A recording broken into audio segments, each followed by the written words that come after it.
Vasudevendra Yogindram Natva Jnana Pradam Gurum Mumukshunam Hitartaya Tattvabodho Bhidiyate. So let's continue our session on creation. And this is introducing another section of the book, which, having spoken about the individual, we are changing focus into explaining away the world. Because if you just stop at the individual, then most of our time, in fact, all of our time, we are opening our eyes and we are experiencing the world. So the scriptures wants to also address the world so that you don't always try to reconcile, well, how does, what's my connection to the world, and how did the world come, and, and how did this all happen? So we started the introduction by stating, coming down to earth. You first look all around you and you start there. Rather than going out there, which you can't really verify, we start right here, which is something that we can observe. And what is it that we can observe? If you look in any object, in any, whether it's sentient or insentient, you can see, or you can discover that it is a putting together of particles.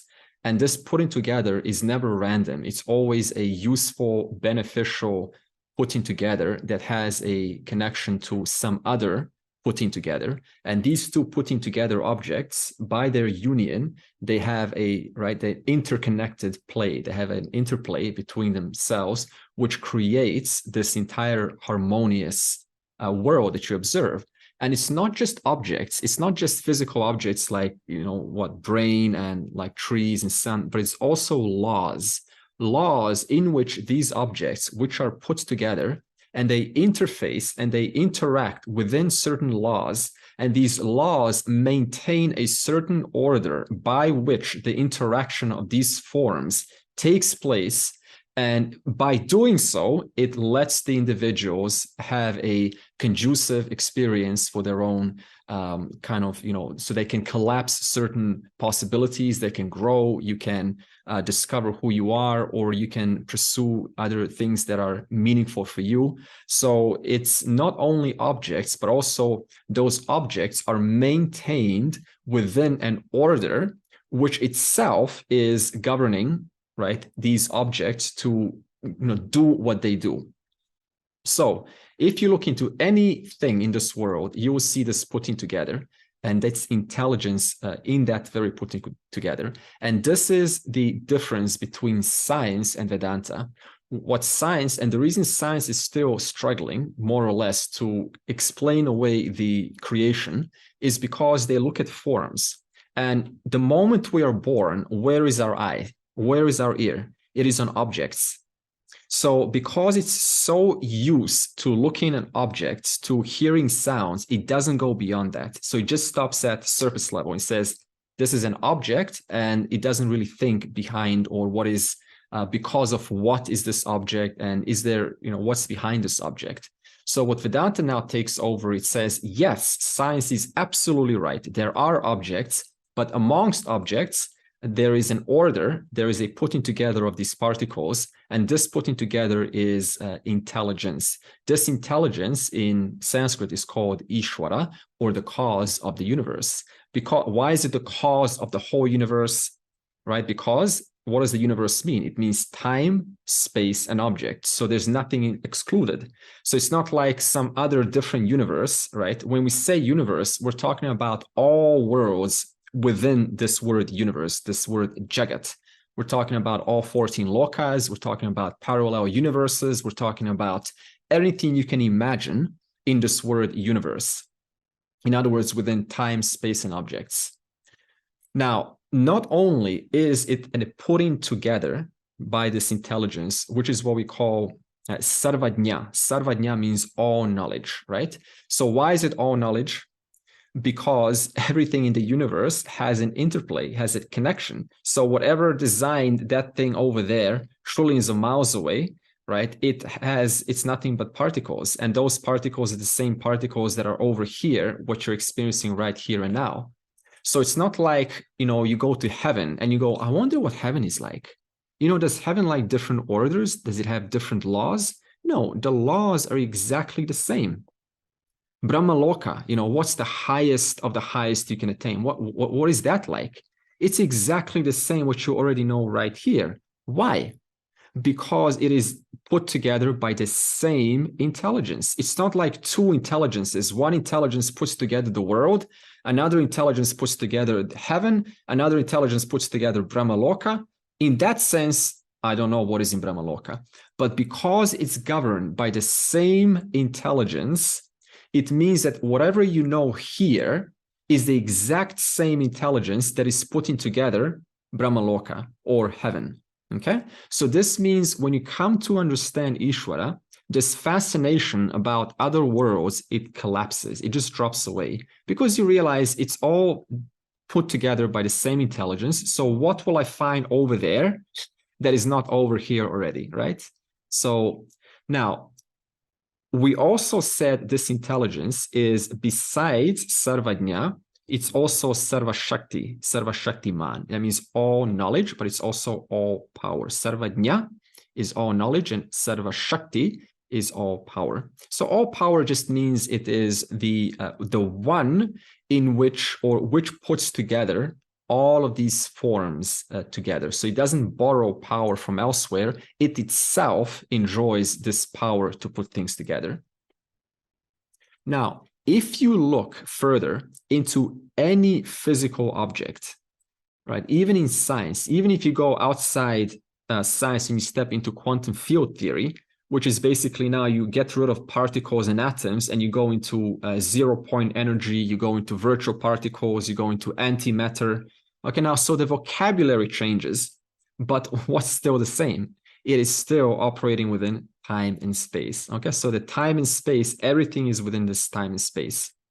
So if you look into any object within time and space, you will find that you cannot find one final building block of the universe. You can't find it. There's no one form, right? What they're looking in the CERN center, the 20-kilometer radius underneath the ground, right? Trying to get two particles to collide together. And so what? They want to discover what they call, quote, the God particle, the particle which is the final building block, which puts together this universe. And that to them is a discovery of the final truth, right? But, right, fortunately, Vedanta is very well put together pramana. So you don't have to spend $20 million on these things underground. You can just sit down, relax, have a coffee or a tea, and just listen to this knowledge, which was very well done by the rishis, which we are hearing now. So we can't find a final building block. All we can find ultimately is just concepts, right? We go into mathematics. So that's why any field of expertise, whether it's science or quantum physics or quantum field theory, you will finally come nothing but formulas. There will just be a lot of complex formulas. And this is not an accident. It's because when the scientists analyze using their instrumentation, they discover that it's just kind of hypotheses, it's just formulas, it's just concepts, right? So knowledge, in essence, manifests as these physical, solid, tangible objects. So not only is Ishvara all knowledge, all power, but it's also material. It is the nimitta karanam, the efficient cause, and it's also the upadana karanam, the material cause. Okay. Now, why is it called efficient cause again? Did anyone remember? Why is it called efficient? Because it's got an order to it. There's all these orders coming together, and it's all intertwined and has its place. Yeah, this is perfect. In fact, this is exactly the answer because it's not random. It is efficiently put together. And how efficiently? It is so efficient that man cannot improve it. There is not one thing that a man can improve in nature. What are you going to improve in nature? Tell me. What can you improve in nature? And you know what? Whoever, suppose someone answers, that whoever answers is going to be in reference to their likes. It's not going to be in reference to what's good for everyone. It's going to be in reference to what's good for them. So, I want it to be warmer or, whatever. But that's just what you want. That's not what we all want. So there's not one thing you can improve here. So it's already efficient. Okay. Now, So then I asked the question, then where do you find intelligence, which is also putting you together right now? It's putting you, the listener, together right now. It's putting, right, your life together right now. So not only is it putting the universe together, it's putting you together. It's holding you together as this individual in this very moment. So it's not like it's away over there. So then where is this intelligence, right? Where is Ishvara? If all that is here is, right, just a manifestation, right, including the material, is a manifestation of Ishvara, and this material is efficient in its putting together, then where is Ishvara? Better to ask where it is not. Sorry? Better to ask where it is not. Yeah, exactly. So this is a negation. So in other words, hey, tell me where is Ishvara not, right? Because even the question, where is Ishvara, this is just material coming out in the form of sound waves, right? So in other words, you don't have to look away, for this presence. This presence is the very presence that has been with you since the beginningless time. In fact, in chapter 8 of the Bhagavad Gita, the question is, what happens to those who are firm in their knowledge and they die? Well, they're called either Jñātsu or called Jnani. Jñātsu is the one who's not attained moksha yet, but they are asking the question, what is the nature of Ishvara and what's my connection to Ishvara? But also a Jnani. And the answer is, before death, do you think suddenly, you're going to start having magical thoughts and it's all going to come together and the whole teaching is going to become clear and suddenly all this wisdom and you start to chant these verses automatically? You think that's going to happen before death? Not at all. Not at all. Before death, you're going to be thinking about the exact same thing you've been thinking about for years before that inevitable moment. It's not going to be different. If I thought about my kids, I'm going to be thinking about my kids or family exactly at the final moment of departure. So for a Jnani or a Jñātsu, what they think about is this presence, because this presence is all there is. This presence has been with them since the beginning, and every other character in your life is only incidental. Your brothers, your siblings, your wife, your spouse, your friends, your boss, your employees, your aunties and cousins, all of these characters, your mom, your dad, have been incidental comings and goings in a very short period of time, in this eternal span of time. And you just happen to be connected to two people, that's your parents, at least two people in this life. And because they know some people, you also now get connected to other people that they know. So this is all an incidental connection that you have with certain individuals within a very short period of about 80 years. But before your relationship, there was only one true relationship that you've ever had.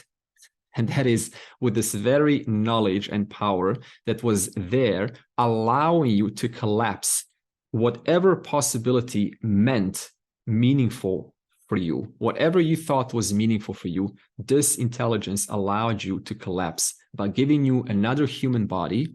And every life you tapped into this field of potential, and through your desire, through your free will, you said, this is what is important for me. I want to pursue this. And so then we went and we pursued and we got kids, we became the CEO, we became a farmer, we became a soldier, we became, an ordinary cook, we became whatever you wanted to be, that's what you were. That's because you were giving a free will, which is another giving by this very order. The order has given you free will, and this free will you exercised within the boundaries of the laws and orders, which was also given by this intelligence. And whatever free will you directed towards, that is exactly what you have gotten. It's not like this intelligence was saying, hey, pick this, my dear child. Hey, pick that. Hey, this is good for you. Hey, that's bad for you. Don't touch it. No, it was just offering itself as an infinite possibilities, infinite potential, and it gave you free will, having the individual human body. That free will you used in the light of Dharma. If it was used against Dharma, then this very intelligence provided the consequences to give you feedback, to teach you, to show you what is appropriate and what is inappropriate.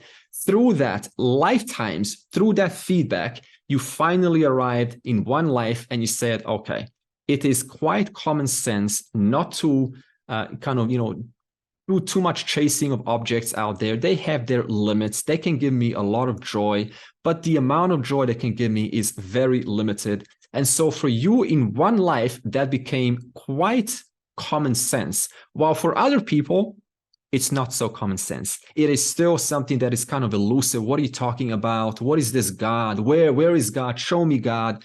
But to you, you seem like the weird one out. You seem like, hey, am I the only one that's kind of in this spiritual search and no one else is with me? This is because through lifetimes, through this feedback system, through this free will that you collapsed, choices after choices, you got feedback and you realize this is not what I want. This is closer to what gives me freedom, what gives me a sense of peace, what gives me a sense of harmony with my environment, with myself. And through those lifetimes have taught you to finally invest and become a sincere seeker to the point where nothing else is important except one goal, and that is moksha. And this takes lifetimes to arrive to this point. So therefore, this intelligence, which has been with you since the beginning, has finally, in the presence of it, by your free will, has gotten you to this point right here, right now. And everyone else is an incidental coming and going, is also a gift of this intelligence. It's not like it's just, hey, they're over there, intelligence is, no, it's one intelligence manifesting as different characters, which you came in contact with. By your free will, you had a certain communication, a certain way of conduct with those people. And those people, right, you attracted the right characters and they redirected you to other characters. And through this little zigzag of infinite possibilities, you finally ended up coming to the scriptures, which talk about the entire vision. And you had enough sincerity to sit down and take the journey seriously without getting too distracted left and right. And all of the other endless options that we have in the spiritual field, which are all seemingly seductive and they seem to give you a lot of freedom. But if you look and you analyze, within 5 years, the person really hasn't progressed at all. Therefore, it takes a lot of punya to finally, kind of just settle and go with the journey. Just go with the journey. Trust this intelligence. It's grabbed you. The intelligence has grabbed you. And once it grabs you, it never lets go. And this grabbing, that takes lots of lifetimes. That is not a one-off. So it's not like you're here, for the first time, this life has been, the spiritual search, and it's never been like that before. It's been a buildup. It's a buildup. And so there's only one life where the buildup has reached the crescendo to the point where you actually, come within the context of the lineage, which is the very solution to the problem. And what is the problem? The problem is always centered on I. I am small. I am disappointed. I am not good enough. I am a nobody. I am lost. It's never the world. It's always centered on I am. The world is just an scapegoat because it's easier to cope, to give away my problems to the world and blame the world for being the cause of my pain. But in actuality, the center of the problem is always I am. I am not feeling good about this. Why? Because the problem is I, and therefore the solution can only be what? I. The problem is I, the solution is I. And therefore the entire topic of the scriptures is not the world, the social economic status, the society, inflation, right? See, this has its part. This is all within the grand order, and it's been playing for thousands of years, and it's going to continue playing for thousands of more years when you and I are gone. It's never going to stop. So there's one point when you simply understand what can I do within my circle of influence, and how much control do I really have? Am I trying to control things that I don't have so much control, or am I putting my focus on things that I do have control? And do I know the difference between where do I have control and don't have so much control? Okay, I don't have so much control with the economy, but I do have control with contributing my little part, being an employee, going to work, making a little bit of, money, right? Doing my little part. Beyond that, my focus is, besides that, it is the knowledge, it is the self-knowledge. And therefore, the scriptures is not about negating, right, these things like artha and kama, right, security and pleasure. It's just saying it has its place. You need it. Everyone needs it, right? And also don't say, things like, oh, it's all Ishvara, it's all Ishvara, it's all one. Okay. If it's all one, then open your door for me right now, and I'm just going to walk in and use your house like mine. Are you going to do that? No, you're not. You say, get out of here, man. This is my house. So in other words, we don't need to speak pseudo spiritual words. Even though it's all one, we don't need to say, oh, it's all just Ishvara, one intelligence, which is manifesting as all of this. And therefore, okay, great. So give me your money right now, right? So therefore, it's just about putting things in the right focus. And this is called objectivity. Now, when we say the word objectivity, we have to look at this because objectivity for a scientist is a little bit different than for a Vedantin. You see, suppose we have a snake. Maybe I'll just do this for the first time. I'll share a screen and we'll see how it goes. Share a screen. Okay, text. Suppose we have snake. We have rope. We have particles. Time, space, we have intelligence, and we have finally Sat and Chit. Okay, so snake is what we traditionally call, right, your subjectivity, right? So in other words, it's a rope, but what you actually see is a snake. So it has no connection to reality. The reality is it's a rope. It is still, it's not moving. But what I see is something that's dangerous, something that's going to hurt me, something that is not good for us. And so the whole rope, the whole world, right, becomes an object of hate, becomes an object of criticism, becomes an object of trying to change the world. So we'll call this world or empirical world. Right? So now when I say objectivity, where does objectivity start? From the snake or the rope? Right? When you actually see what it is, rather than seeing your own subjective notions, where does objectivity start? Well, it starts from rope, right? Objectivity starts here. Okay. Now, what science does, it says, well, see, rope is objectivity for what? A common man. So we'll say common man. For an ordinary, right, who doesn't really look deeper than just the surface level, common man. However, for a scientist, right, also includes particles, time, space included. So in other words, the scientist goes a little bit deeper. The scientist's definition of objectivity is slightly deeper than a common man. However, what Vedanta does, we'll put a little line here, is it adds, no, objectivity goes even deeper. And therefore, what's putting together these particles and it's operating within an intelligent order, it's called intelligence. Okay, this is Ishvara. And then it doesn't even stop there, because the truth of intelligence is Sat and Chit, consciousness and awareness. Therefore, the final objectivity for a Vedantin starts where? The rope, particles, intelligence, or Sat and Chit. It includes all the way up to Sat and Chit. You see the difference? So even the word even the word objectivity changes based on what we know.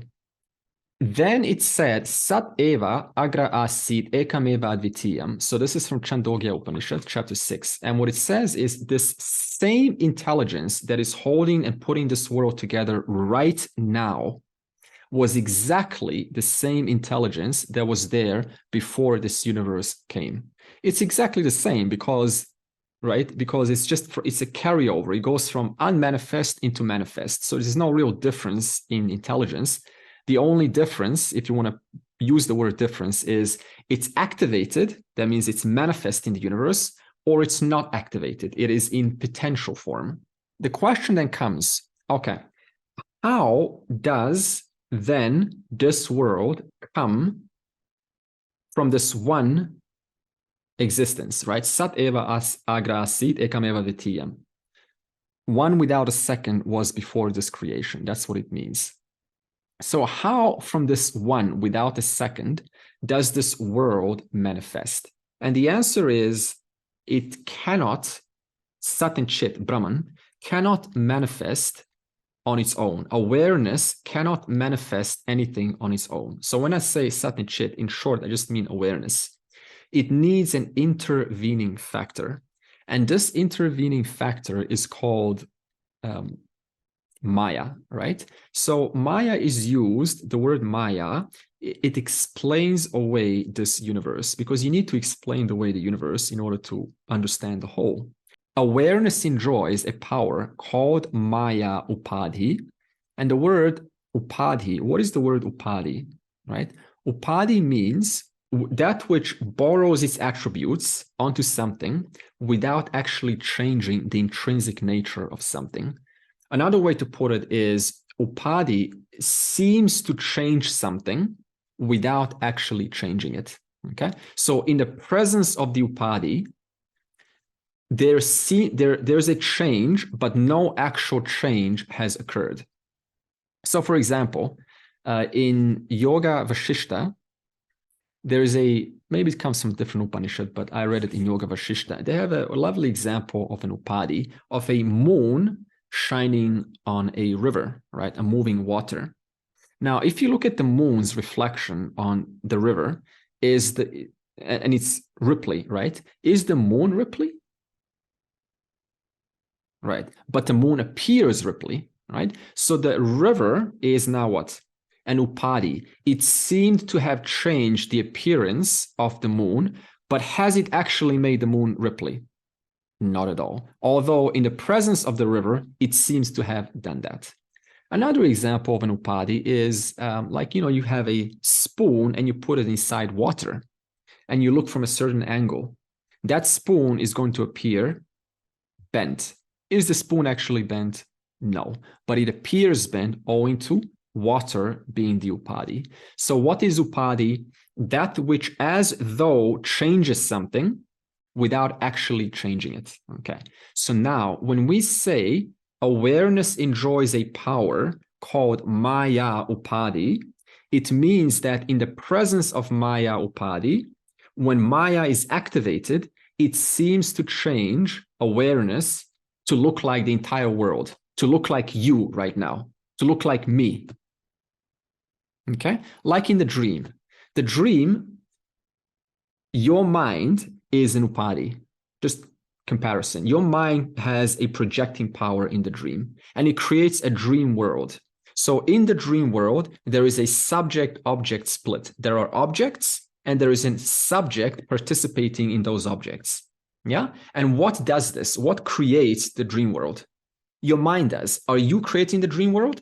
Did you press little buttons and say, hey, let me start dream world in 3, 2, 1, go? Is that what you do every night? No, not at all. You just sleep, you go and, relax, and you just go for a rest, and it's all good, and birds are chirping at night, even though that never really happens, and the rainbows are shining, and the moonlight is reflective of your scalp, okay? And all of the other great things are happening at night, and you close your eyes, and then boom, your mind, not you, your mind creates this amazing world of subject-object duality. It creates an object, and a subject now interfaces with these objects and enjoys and experiences pain and experiences joys and has a great time, and sometimes falls down and meets other friends and then goes to their house and then starts classes and then invites other dream characters in those classes. Okay, subject object created by your own power, in this case your mind. So we call this mind upadi. The mind upadi, as though took you, the conscious being, and it created a dualistic universe. It created a small you and a world. And then the small you goes, oh, wow, how did all this come? And then it starts, and then you, the little small you, starts to say, this I will call the real you Rama. And some call the real you Jesus. And some call the real you Krishna. And then they ask questions. Hey, so, what's the difference between Krishna and Rama and Vishnu? And they're going to a little quarrel there. And they're all talking about you. And all of them are created by your own upadi, your own mind upadi. By that creation, they undergo through this quarreling for lifetimes. And they're all talking about you. They have no existence apart from you. So in that same manner, Brahman enjoys a power called Maya Upadi. By the activation of this power, it creates this entire universe, which you and I are experiencing right now. In this very second, you're experiencing Maya's Upadi. Your hands, your arms, your hair, your thoughts, the whole thing, Maya Upadi. Right now, we're talking about. That's what's happening right now. So the scriptures come in, simply point out what is my experience made of, right? So there's no real creation, if you think about it. Because you wake up, is the dream stuck onto you? Do you carry a big mountain on your head now, No, there's no real creation. The creation is mithya. It has a dependent reality. While it's appearing, it seems real, but in actuality, there's no real creation of its own. It's just a projection. It's just a manifestation of this upadi. And it makes it so real that you are totally convinced by it. That's why everyone's fooled by it. That's why everyone gets born and has the same experience.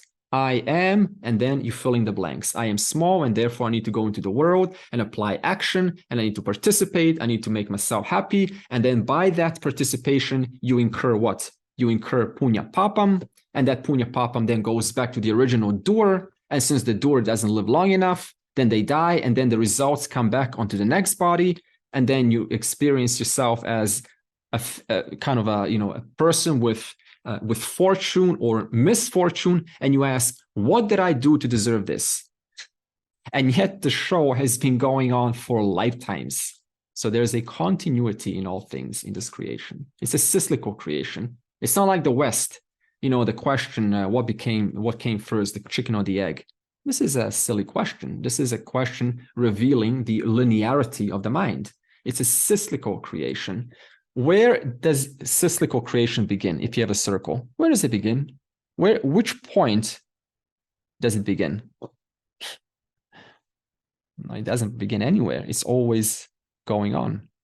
Circle, but if you have a linear creation, it begins here and it ends there. So we don't have this linearity thinking in the Vedas. So this is a crucial answer to a lot of misconceptions and unsolvable questions that science is trying to answer. What was before the universe and what happens after the universe goes away? All of these questions are based on this linearity. But the moment you add circularity, then you understand this is just one cycle out of infinite cycles that have already happened before now and will continue to happen. It's never going to end. A common question is, yes, I know, Leo. The common question is, when will this all end? What happens when all jivas gain moksha? Isn't then the universe going to go out of existence? It's a very common question. It's never going to happen because there are infinite jivas. Okay? Infinite jivas, there's never going to be a depletion of jivas. And also, how are you going to convince ants to attain moksha? Because ants are also jivas, and bacteria. What are you going to do? And fishes, they don't want moksha. They want to eat. They want to procreate, right? So it's no way it's going to happen. Leo? Okay, so I've heard like you and other, or probably just you, sometimes explaining the reason for existence being because of the samsaras, because we need, I've done something in this lifetime, therefore I need to follow it on the next lifetime. So going by this logic, it seems that it's the consciousness that belongs to the jivas that desires and therefore manifests creation. Is that correct to say, or is it in a way irrelevant because it's just happening anyway, despite? Yeah, good question. So the answer is both ways. First of all, the whole thing is a setup. And it's set up by who? It's set up by all knowledge and all power. So there's actually no kind of accurate answer to give you because, I'm not all knowledge, all power. You have to ask Ishvara, who's got access, right? What's the phone number, right? So, but yes, one of the reasons that Upanishad says is the only reason why the universe exists is because the jivas, right, need a world to participate in order to kind of play within this field and collapse different possibilities. Because every jiva has a need, has a desire for what? For something different than another jiva. So you have to create a world that's able to accommodate 8 billion desires. You have to create a universe on top of that, right, kind of a creative, right? The creative force creates this huge universe. And in that universe puts one little planet called Earth, and that Earth has to accommodate desires of infinite amount of jivas yet to come. So these are the two answers. One is this is the whole interplay. This is the setup of all knowledge, all power. It's just the way that it is. It's just the way that it is. It cannot be any other way. And the second is according to I think it's Katha Upanishad. I'm not sure on this one. The reason is, yes, there is a desire to express, and this desire requires a world in which these desires can externalize onto.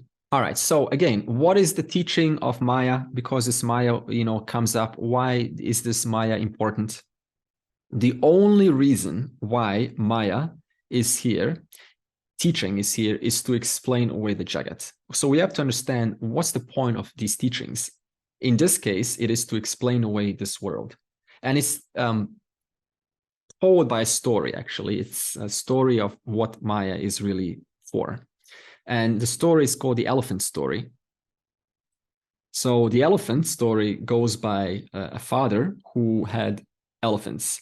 And he promised to disperse his elephants to his 3 sons. And the first son would get one half of the elephants.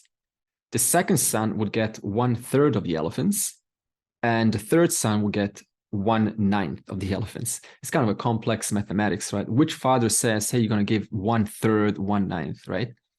But anyway, so the father dies, and he had 17 elephants left. And this is a problem, because how do you divide 17 in half, right? Because the first son has to get half of the elephants. And he says, I don't want 8.5 elephants. I don't want half of an elephant. I want a full elephant. And so there was a problem there, right? They all started to quarrel and have a fight, and no one wants half of an elephant. Everyone wants, one full share. So they began to quarrel on the street and hit each other, face punch. But amongst the quarreling came a minister walking on a big, majestic elephant. And so he stepped down from his elephant and he says, hey, everyone's talking about this and it's disturbing the community. Why are you fighting? And the 3 brothers, they say, we're fighting because we want a full elephant. We don't want half of an elephant. And the minister says, yeah, it's okay, take my elephant. I will give you my huge, majestic elephant to solve the problem. Because if there are 17 elephants, if I give you one elephant, you'll have 18. And now we can, actually divide. And they were all so grateful. They were like, oh, you're such a great minister. Thank you for solving the problem for us. And so 18 elephants, what happened? If you do the logic, if you do the mathematics. So the first son got how many? Half of 18? 9. The second son, 1/3, got 6.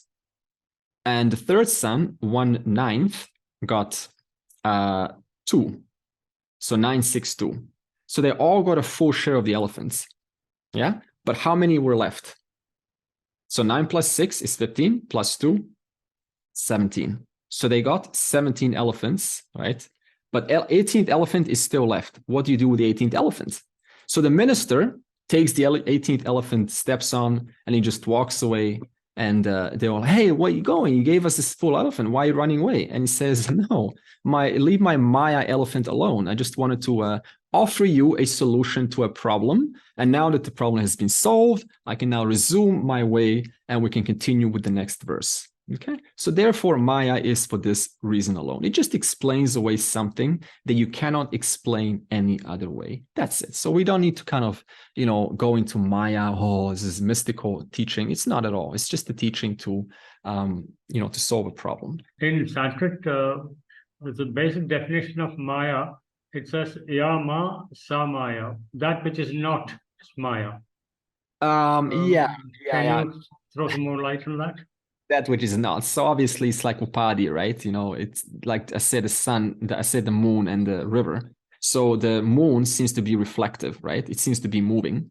So, but it's actually not moving. So Maya makes it appear like it's moving, but it's not moving at all. So that which is not, so it's, it's not moving. It's something other than what it appears. Suppose you gain moksha. See, when a person understands this knowledge completely without any doubts, it doesn't mean that your mental modes will change, because your mental modes are in a constant state of flux. So if someone kind of thinks that moksha means now I'm going to have a permanent equanimous mind of peaceful thoughts and I'm going to love everyone, this is completely bogus, because that mind, which was there before the knowledge took place, is the exact same mind that is here when the knowledge has taken place. And before the knowledge has taken place, the mind was in a state of flux. After the knowledge takes place, the mind is in a state of flux. Therefore, the wise person remains to be exactly like everyone else. There's no change in their kind of, disposition in the way that they think, by the mere fact that they're carrying a mind which they didn't create and is governed by Ishvara's laws. And the mind, what it does is it constantly undergoes one difference to another difference to another. It's like frames, one frame, another frame, another frame. You can't stop this. A wise person can't stop this. An unwise person can't stop this. The only difference is, before knowledge took place, I pursued objects, I pursued people, I pursued the world for my fulfillment. But this fulfillment kept evading me, because no matter how much I tried to fill up this person, I could never do it, because the nature of the person was incomplete.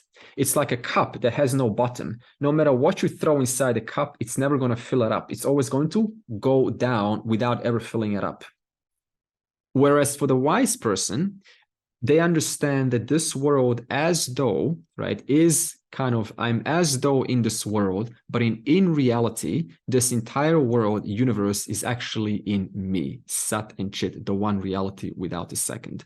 So therefore, moksha can be practically, right? You're saying, give us some practical, something we can relate with. Practically, moksha is like an actor and a role. What allows you to play a role intelligently? In fact, you play many roles throughout the day intelligently, right? You play many roles, and every role has a different disposition. You have one, kind of a professional role, more stricter role, an intelligent role, more laid back role. So your roles are constantly changing. In the presence of you, the actor, the role has no existence. The role entirely depends upon the actor. Without the actor, there is no role. Only because the actor is there behind the role can the role be intelligently played. When the role and the actor, that relationship gets mixed up, then the role gets spilled onto the actor. And then the role can no longer get played intelligently because it has clouded that one who is behind. It has clouded the driver of the role. And when the driver, that means the intellect, gets clouded, then what happens? No matter what role I play, that role is now being played by whom? A clouded intellect, a clouded actor. So therefore, moksha is simply having objectivity as though between the actor and the role. The role, while having its dependence on the actor, the role never affects the actor. It never spills its attributes on the actor. The actor remains completely free of the roles that I play. And while I'm playing these roles, while I maintain that there is an order, while I maintain the presence of Ishvara, the presence of intelligence, while my whole life is centered on this Ishvara, on God alone, in that centering, I play my roles without losing objectivity between that one who is always objective, who remains objective, and the roles that keep on playing that are sometimes kind of, hard, and sometimes they are sometimes they're pleasing, but either way, the objectivity remains one and the same throughout all of the roles that we play. Okay. Therefore, in that same manner, the empirical person, for the wise, for the jnani, the empirical person is like a role, continuing to do exactly the same as was always done. Even the thoughts remain the same because there's still old stuff, old notions coming in. And those old notions have to continuously be looked into, right? So in other words, it's not just go, oh, I understood the reality. Now I can relax and, have a great time and chill out.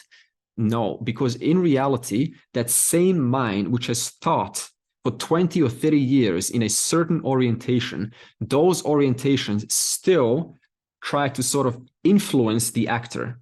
So therefore, the job becomes about, right, educating the mind constantly giving the mind this knowledge so that it can remain objective without getting this entanglement within the role.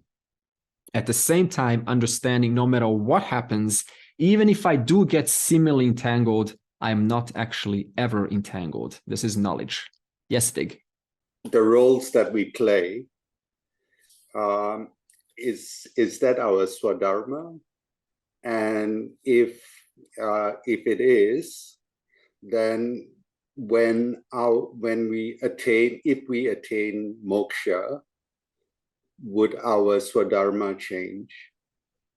Okay. Are our roles swadharma? And when we do attain moksha, does the swadharma change?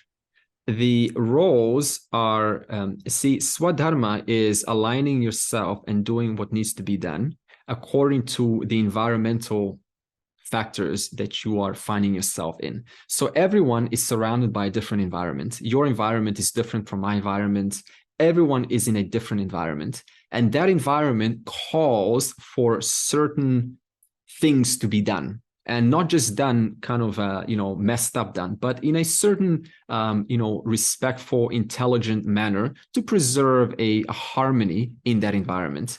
So the swadharma never really ends. It's exactly the same throughout, right? From your birth all the way to the death, because the environment is always calling you to participate in such a way that by doing so, you preserve a certain order, right, in that environment. So it's not like Ishvara is preserving. You, being an instrument of Ishvara, are the one that's order is called doing my duty, doing my little part according to what I know, right? My strengths, and those strengths are, given to the best of one's ability, right? Without stretching yourself too much, right? Given to what you can do, that is your swadharma.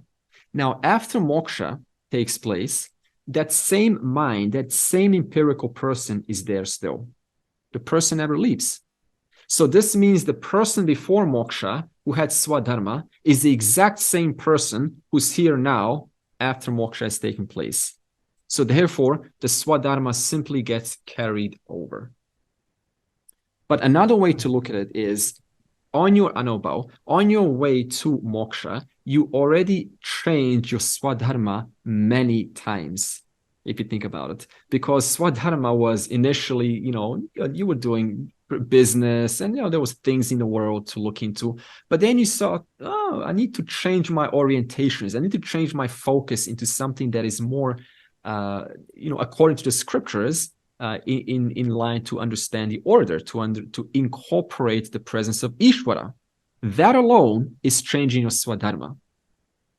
So this means by the time one attains moksha, they're already aligned with the scriptural swadharma. Therefore, it's not like now you need to suddenly change your swadharma, but you're already in or walking on the carpet of swadharma that is already aligned with the scriptures.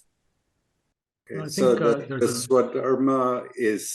swadharma is dynamic. It changes as you go along your journey.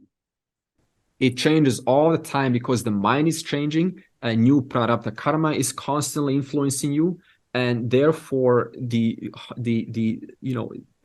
if one is intelligent, they will listen to their new needs. What are my needs right now? Are my needs being fulfilled? And what now? Am I talking about selfish needs? Am I talking about those likes and dislikes? No, because by the time one comes to this knowledge, we have to bring another topic, and that is swadharma. So swadharma is always aligned with the needs of the whole. They're not just personal needs anymore. They are needs that are accommodating a lot more than just myself. So this means the swadharma in that sense will naturally, for example, I've heard many cases where the relationship, will have some conflict. And someone will get into spirituality and they will start to see the seriousness of this journey, right? They will start to admire this journey. And there will be some kind of conflict because their partner is still, maybe pulling them back, right? They're not, thriving with them. And this is very hard to navigate because you love your partner, you want the best for them, but at the same time, there's some attachment and you want them to move along with you, but they're not moving along, right? Because everyone has their own personal journey. So this means your swadharma has changed, but it's not quite in line with someone that you love. So then the person has to make a decision. How can I, navigate this challenging situation? And, sometimes even is moving on, right, for the best, in my best interest, because ultimately the person understands I am here for not only for others, but I also need to, help myself. And therefore, in that sense, swadharma can create conflict, but you have to, find a way to navigate that. I think, the question of swadharma is beautifully explained in the parable of the butcher advocating his own version of the Gita. Yeah, beautiful, Bao. I like this because the butcher, who's going to do butcher's business? Someone has to, right? Oh, I don't want to do butcher. Or even a sewer, right? Someone's got to clean the sewers, right? So now, the butcher, look at this. The butcher can be a fully devout man. I know Elizabeth can be a fully devout man and incorporate the presence of Ishvara all around and in through his life. And so now you look at this butcher and you say, how can he, slaughter animals? But look, this man is put in this position for whatever, you may not understand why, right? I don't know his story, but he's, that's his duty. That's his swadharma. Yeah. So it's a nice example. Elizabeth? Yeah. So Andre, I hear you saying that when moksha takes place, the jiva or the person is aligned with the scripture. So my question is, what is the role of nididhyasana once you attain moksha? Are you still, because you're saying that before moksha, you were an empirical person. You had your weaknesses and your doubts and whatever, your idiosyncrasies. After moksha, you're still the same human person in this body that's transacting in this world. And so if one attains moksha, are they still practicing nididhyasana? Are they still like reflecting on the scriptures in light of the reality that they live in the world? Or does that end after moksha? Yeah. I'm just kind of confused about that. See, the person was never you to begin with. The person was, right, a person has his or her, right, orientations. And these orientations in a stage of ignorance, I believe I am those orientations, right? Now, in the stage of knowledge, those orientations continue, but there's knowledge that those orientations don't belong to me. Yeah. So what got the person to understand the knowledge before moksha is what we call nididhyasana.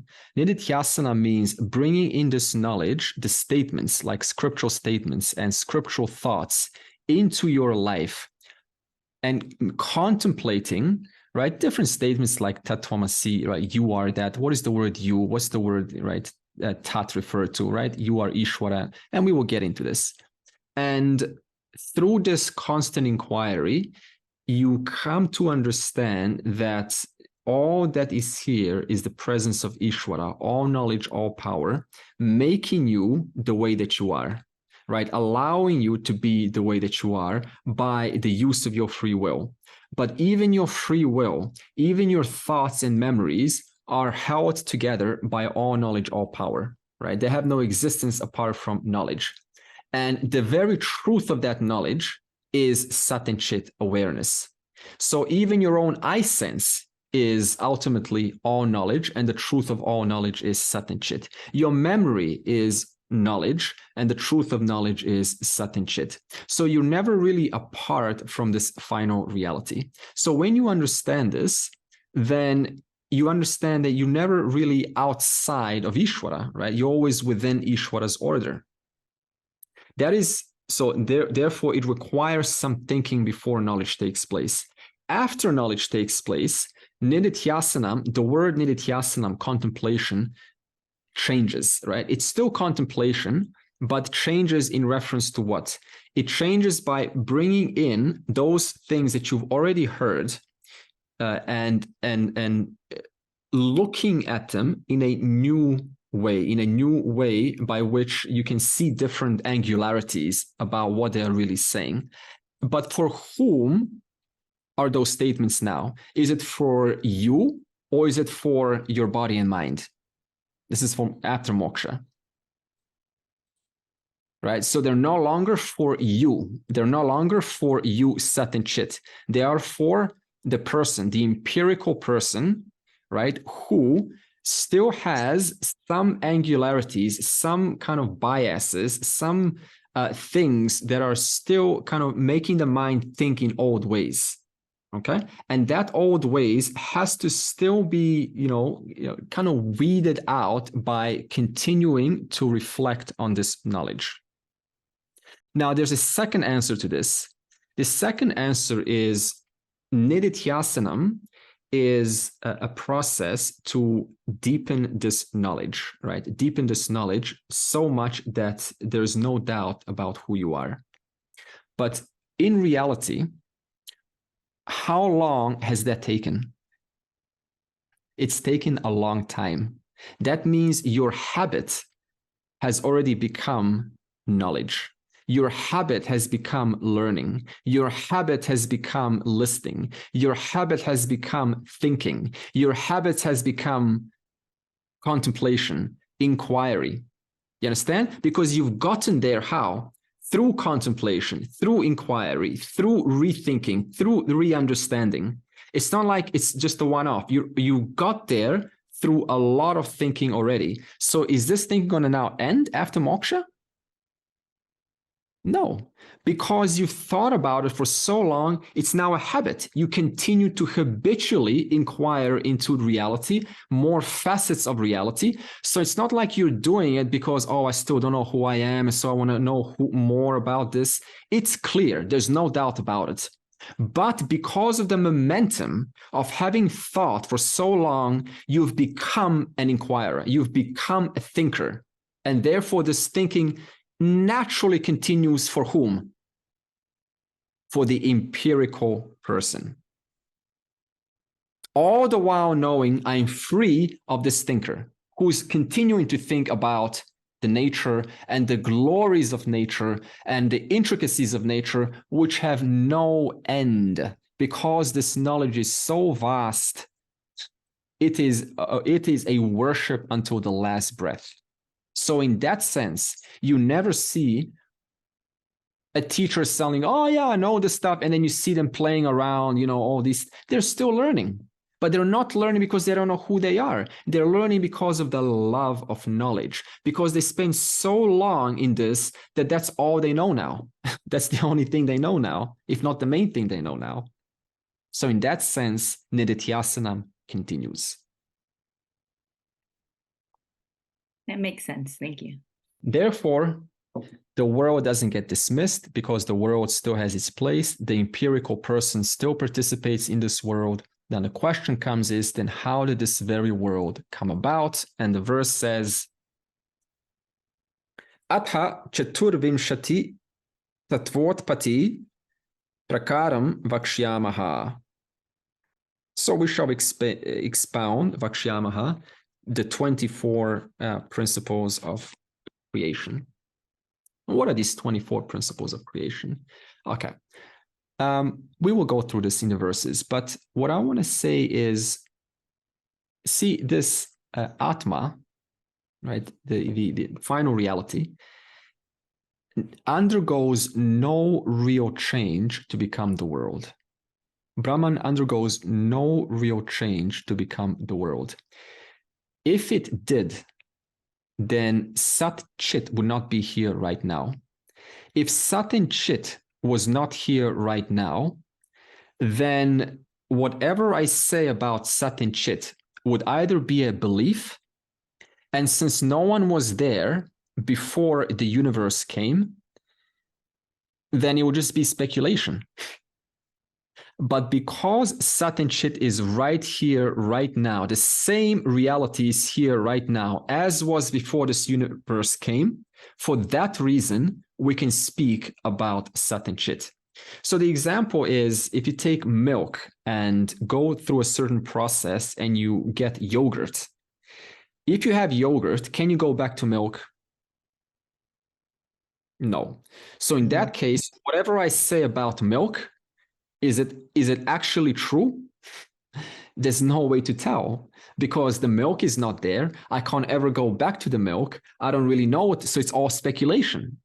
But for Sat and Chit, the very existence and awareness that was there at some point, whatever point it was, is the exact same existence and awareness that is here with us right now, right here.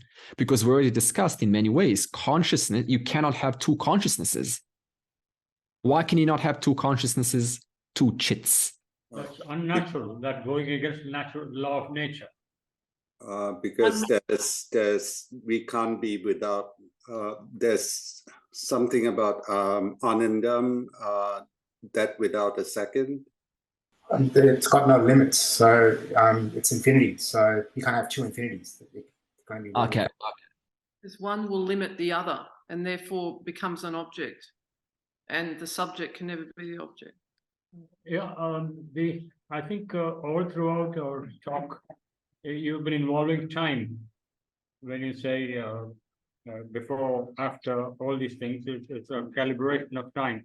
Once you remove time, the problem is solved. There is only now. I mean, even in the previous session, we dissected the now and arrived at the conclusion that there is nothing called now. Good. So there is no, it's only very now. I mean, even whatever you call it, without calibrating. Now, it's only one. And someone said it assumes attributes of consciousness. And this would be the most perfect answer by Evelina. So we clap for Evelina, but everyone did very well. Okay, so we cannot have two consciousnesses, because if your consciousness was different from mine, then the first question I would ask is, how is it different? What makes it different? And you say, well, it is blue. Yeah, but blue is an attribute of the mind. Blue is a word you picked up from the world. So you needed to be in a certain culture, in a certain place. If you were living in Antarctica or underground where there's no color blue, you would have not said blue ever. So in other words, whatever words or whatever things we attribute onto consciousness are just attributes or characteristics we picked up from culture, from the world, and they are belonging to the mind. Therefore, in that case, you would be seeing blue all the time in your life. You would be bluish when you are, when you're not bluish. You would be bluish in sleep. You would be bluish in dream. You would be blue all the time. You would just be experiencing blue all the time. Therefore, you can't have consciousnesses, because the moment there are consciousnesses, then we are talking attributes. The next question is, what attribute are you talking about or assigning onto consciousness? And that attribute does not belong to consciousness. That attribute belongs to your memory, belongs to your mind. Okay, so therefore, the same Sat and Chit that was there before creation came is the exact same Sat and Chit that is right here, right now. And for that reason alone, we can open up an inquiry, because it's not a belief. It's not something that is not validated. It's something that's here with you all the time. Okay, now the question then comes for the next verse: how out of this one Sat and Chit, as though, became the changing universe? How did this Sat and Chit as though became the changing universe? And the answer is because there is an intervening factor. And this intervening factor is spoken in the next verse. Brahmashraya sattva rajastama gunatmika maya asti. Remember the verse that we said atmakaha, and then we said satchidananda swarupaha? That was a long verse. So now the word Atma is being interchanged with the word Brahma or Brahman. In Taittiriya Upanishad, it says Brahmavid, that means vid, knower of Brahman, Brahmavid, param apnoti. Param means highest, apnoti means attains. So it says the knower of Brahman attains the highest. But the question is, who is this knower of Brahman? Is it a dog? Because the dog cannot read the statement. That means whoever has the capacity to read the statement Brahmavid apnoti param, that one who has the ability to cognize, that one is the one that is given the gift of understanding the highest. Therefore, you have to first be a human being to understand the statement. And therefore, it is I. And this I is Atma. And this Atma is Brahman. That means this Atma, I, is actually not different from the whole. And therefore, the statement wants to say now is that you have to start changing your definition of who you think you are. This person with a life, with perturbations, with limits, with with a certain story, with certain narratives. That has to be changed into Brahman. And Brahman is the whole without a second, the one without a second. Now, what it says is this Brahman, which is whose nature is existence awareness, it enjoys an intervening factor called Maya. And this Maya is all knowledge, as we explained already. So that means all knowledge, all power. And this knowledge, this Maya, has its being in consciousness, has its being not apart from consciousness. It depends on consciousness for its existence. And by doing so, it also makes consciousness appear like you right now. It makes it appear like this person who has got a limited body with a limited mind with limited thoughts. And it makes also this universe, right, makes consciousness appear like this very universe that we are studying and writing books about, and, you know, creating different, you know, things to kind of, you know, have a better life. In the dream, while remaining free of the dream, while the dream is manifesting, I become as though the creator of the dream. The entire dream has its existence not apart from me. Without me, the dream cannot exist. Nothing that happens in the dream can happen without my presence. Because of me alone, the dream manifests, the dream is sustained, and the dream is resolved. Nothing that happens in the dream passes on to me, not upon waking up. None of those objects or characters. Suppose I killed someone in a dream. Do you have the police calling you up in the waking, says, hey, you killed that person in the dream, sorry, you have to go to jail? Does that happen? No, because it has no connection to you whatsoever. But in the dream, it seemed to be completely real, inducing a completely rational, valid, a fearful response. And then you were running away from the dream cops, and kind of you got locked up in the dream jail, right? And then you were shedding dream tears for having done something that is, inappropriate, right? Now, even after you wake up, even in the waking state, nothing that happens in the waking state sticks onto you. Were it to stick onto you, then yesterday would have been completely your reality right now. But you are completely free of yesterday and totally available to today to experience something brand new, something fresh. So not only do characteristics of the dream not stick onto you, but even upon waking, the waking state doesn't stick onto you.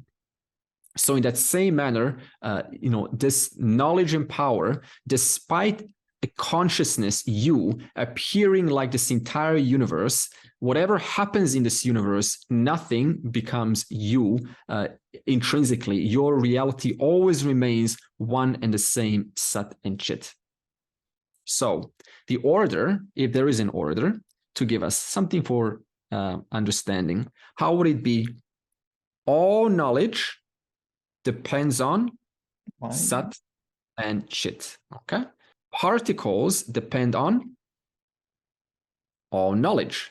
Particles which are constantly arranged, assembled together in a useful function, require the presence of intelligence to hold them and to sustain them, and for them to change in an appropriate manner when they collide with something else. So they change appropriately in that manner. In that sense, the entire universe comes out of this one knowledge and power, from which itself has no existence apart from Sat and Chit. So the ultimate cause becomes existence awareness through its intervening factor called Maya Upadi, which makes this consciousness awareness appear like something that it's actually not, makes it appear like the universe, makes it appear like you, makes it appear like your life, makes it appear like everything around you. But in actuality, no matter what happens, you remain intrinsically free of this very appearance that we take real and we kind of, try to participate in. So knowledge, power, and everything in this knowledge and power that by its manifestation, particles, time, space, and objects, has no existence apart from knowledge and power, and knowledge and power has no existence apart from the final reality. That's the order. And how does all knowledge and power manifest this universe? How does it do that? It's kind of like with your mind, isn't it? Your mind just manifests the world. By the knowledge of your mind, whatever knowledge your mind has, that is what is manifested in the dream world. Maya projection.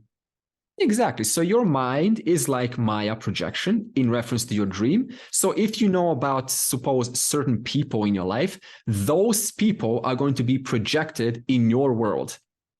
Now for Maya, Since everyone is a participant in this vast projection, what Maya does is it projects you, me, everyone. And it also allows that one who is projected to gain another power in their mind so that their mind can project another world. And that's called the dream world. So not only does Maya project a world, but then when it projects you right now, it gives you a power to project another world upon which you can now start to, have your own dream. But not only that, but it gives you a power to superimpose your own notions onto the world. We call this subjectivity. When I don't really see the rope, I see the snake. And therefore, the reality between all the way from snake to rope, to particles, to all knowledge, all power, to Sat Chit. Can you see the distance between snake and Sat and Chit? How many of them are required? Now, in pseudo-spirituality, what do? We try to go, we don't even address the rope. We just go straight from snake. That's how everyone starts, through their own projections, through their own biases. And they go, it's okay, welcome, sit down in our satsang. Let us tell you the subject, Mr. and Mrs. Subjective, let us tell you about, let's skip particles and rope and all knowledge, all power. Who needs that? Let's go straight onto Sat and Chit. What's going to happen then? You're going to pull your snake, put it onto where? Sat and Chit. And therefore, even awareness becomes a matter of projection. Now I start to imagine this huge awareness, awareness is huge, big, it feels expensive, it's large, and I need to come in contact with that. Therefore, Vedanta does not make this mistake. It says you first have to address your snake, get rid of those subjective notions, and then start to see the world, the empirical world, the universal, the publicly shared world, the Ishvara's world, and then you start to inquire the truth of that Ishvara's world, which is existence awareness. So that's the order by which this person, as Elizabeth was saying, through Nididhyasanam, comes to slowly ascertain this knowledge without cheating the system, without skipping. And finally, what's the difference between Maya and Ishvara? These two words, they all refer to knowledge and power, the same knowledge and power. So Maya is all knowledge before the universe has manifested. When the universe manifests, that same knowledge is called Ishvara. It's kind of like with mother. Before the woman has a child, is she called a mother? No. When she has a child, she's then called a mother. Now, suppose the woman does not have a child. Does that in any way dictate or define her identity? Does that in any way define who she is? The woman can remain without producing a child. It in no way changes her identity. She remains woman all throughout life. Whether that woman exercises the ability to manifest a child or not, the only thing that changes in reference to woman is what? Name. You attribute another name onto it. Now, woman, who is a mother? So the mother has dependent reality onto woman, but the woman is always one and the same. So the only difference between the two is the name changes, and therefore, can you call Maya the creator? No. Why not? Because Maya has not manifested the universe. You can only call all knowledge, all power the creator after the universe has been manifest.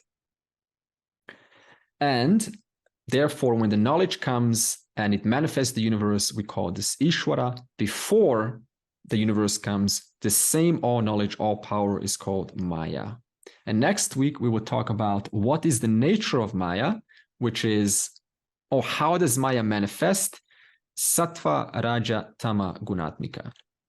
Namadav, Purnamidam, Purnat, Purnamudachyate, Purnasya, Purnamadaya, Purnameva Vashishyate. Om Shanti, Shanti, Shanti.